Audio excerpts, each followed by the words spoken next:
they had three major policies that were going to be followed. First, Lucifer says, we have to make sure that people, humans, get to believe that Satan and his angels do not really exist. You know, Roger, that's interesting because a recent research study report that I read indicated that in a national survey, I believe it's over 75% of people do not really believe in a real tangible devil. But there is one.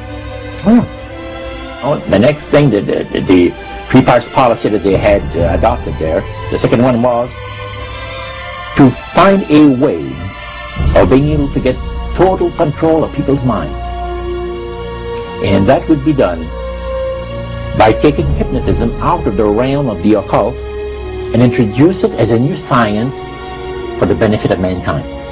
They felt that by taking hypnotism out of the realm of the occult and introducing it as a new science for the benefit of mankind, they could then use people of great renown, educators, people of capacity, that would do great things, such as supposedly regress people in time to former lives that they had.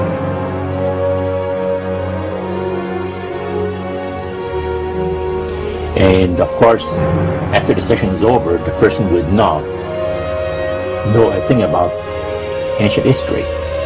And the person she or he has talked about performing, certain deeds, we'll say, 3,000 or 4,000 years ago.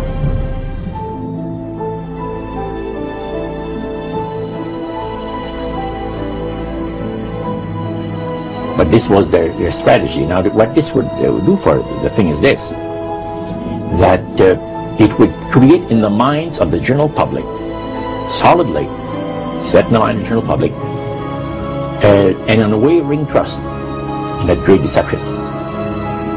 So now this would be a way of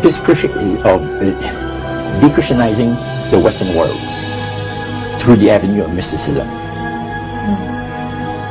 The three things were, number one, that they did not want Satan did not want the human family to think that he or his angels existed. Right. The second point that you made had to do with taking control of people's minds. That's right. The third point was what? Was to destroy the Bible without burning it. Okay. See? And what was his strategy on that? On that, it was very interesting. Because after the Great General Council, it was decided that Satan would tutor Charles Darwin personally in setting up the principles of his theories of evolution. He was tutored by Lucifer himself, the fallen Lucifer. And at that time, it was understood, Satan and his spirit counselors understood, that if a person was led to believe in the theory of evolution, it would, in his life, destroy completely the creation week of the Bible, the fall of man, and the plan of redemption. It would do away with it. Anyone that teaches a theory of evolution is considered to be a minister of a great religious system. And he said that every teacher of that theory is recognized by the spirits as a person of great value. And receives a very special unction from Satan himself, giving great power to induce spiritual blindness, to convince and convert. Three capacities.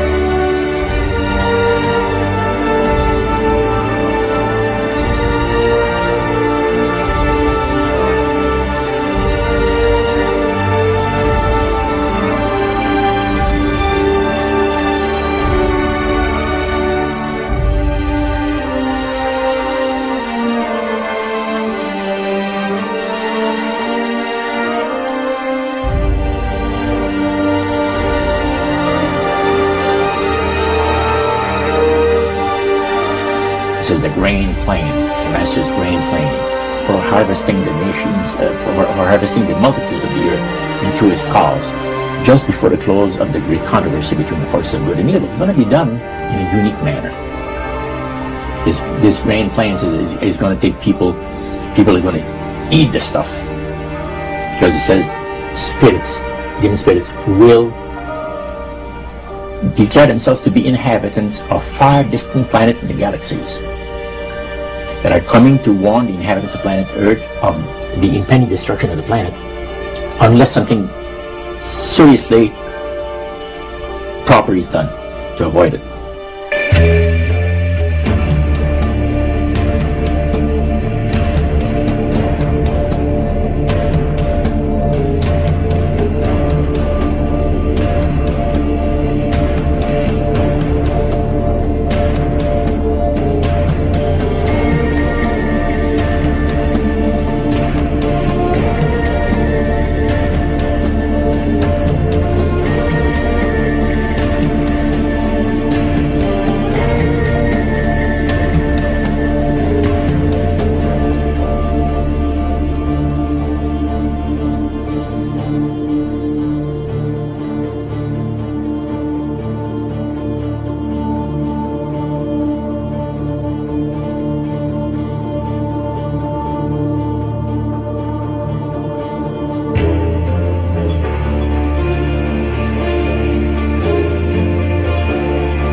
Use this metaphor. If you think about Aladdin and his lamp, you've probably heard of that one.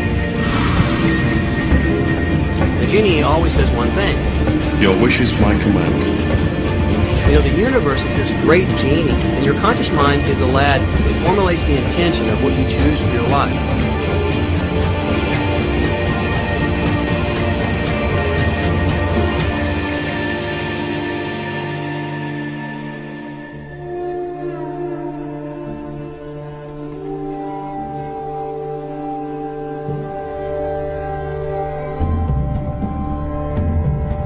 At the very heart and core of all these secret societies lurks the Kabbalah. It is a method of encoding information through a system of mathematics and numbers. These people that belong to the secret societies never dared to write down in any language what they knew, what it was that they were guarding, because then someone could steal it and then the secret would be out. So they took this knowledge and they made it occult through a system of encoding, encryption, one of which is mathematics, numbers. Another is architecture. Everybody wonder, why do they have a fraternal organization called the Freemasons? Aren't those the guys that build walls? You bet they do. Every wall they build contains the secrets that have been kept and maintained throughout the ages, and it's encoded in the architecture and in the measurements of the buildings and in the mathematical formulas used to derive the geometry, the shape, the length and breadth and height of rooms. It's all encoded there.